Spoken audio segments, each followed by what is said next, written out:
Hello, আমি আবিদ লাপের মতো Finland থেকে।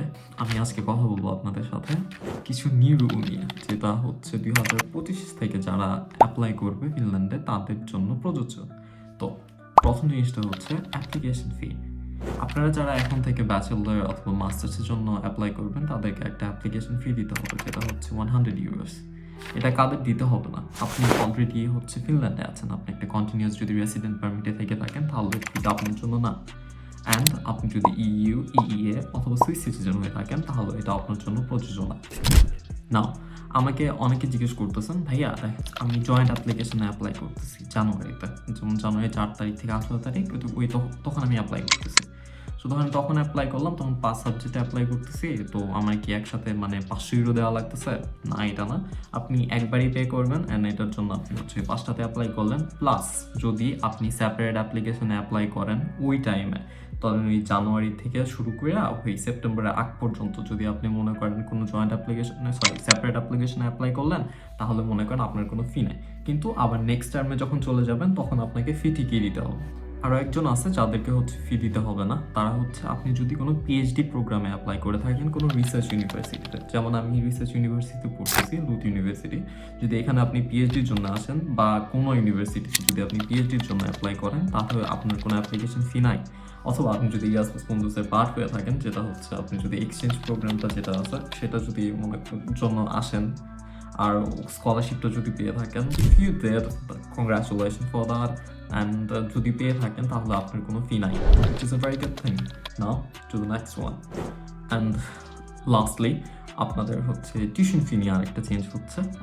অনেকে আছেন যারা হচ্ছে ব্যাচেলর করতে আসছেন, আইসা নিয়ে হচ্ছে ভোকেশনাল স্টাডিসে মুভ করে ফেলছেন। সো এটার জন্য আপনাদের হচ্ছে মিডলি থেকে আপনাদের মেইল দিবে কেন মেইল করছেন, চেঞ্জ করছেন। অ্যান্ড যদি আপনি যদি বুঝাইয়া না দিতে পারেন যে এই রিজন ছিল, ভালো যদি ভ্যালিড রিজন যদি ওনাদের মনে না হয়, অ্যান্ড আপনি যদি ওনাদের বুঝাইতে না পারেন, তাহলে আপনি ডিপোর্টেশন খাবেন, which is hard. That's why আমি বলবো যারা ব্যাচেলর করতে আসতেছেন তারা ভোকেশনালে মুভ করেন না, অ্যান্ড যারা ভোকেশনালে আসতে চাইতেছেন ডাইরেক্ট ভোকেশনালে আসেন। আশা করি সেটা বুঝতে পারছেন। অ্যান্ড যে টিউশন ফির ব্যাপারে হচ্ছে আরেকটা জিনিস চেঞ্জ হয়েছে, যে আগে হচ্ছে যারা কি করতেন, যে এই আপনি স্টুডেন্ট ভিসায় আসছেন, আইসেনে স্পাউস ভিসায় কনভার্ট করে ফেললেন, আপনার এখন হাজব্যান্ডের জব আছে, উনি জব করতেছেন, সো আপনার টিউশন ফি দেওয়া লাগতেছে না, রাইট? এটা নিয়ম ছিল। বাট এখন হয়েছে যে আপনি যদি চাই থাকেন, ফাই থাকেন, আপনার মনে করেন যদি খালি ইমিগ্রেশন স্ট্যাটাস থাকে, আপনার পার্মানেন্ট রেসিডেন্সি স্ট্যাটাস না থাকে, আপনারা দিতেই হবে টিউশন ফি, বুঝছেন? এক কথায় শেষ, টিউশন ফি দিবেন আপনি immigrant equal to tuition fee, এরকম অবস্থা হয়ে গেছে। সো আশা করি এটা বুঝতে পারছেন।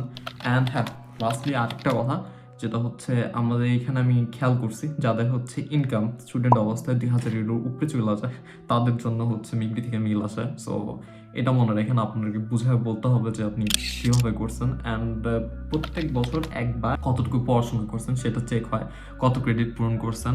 যেমন হচ্ছে আমার ইউনিভার্সিটিতে একটা রুল আছে যে আমি যদি 60 ক্রেডিট পূরণ করি তাহলে হচ্ছে আমার 50% স্কলারশিপ হবে আমার সাবজেক্টের।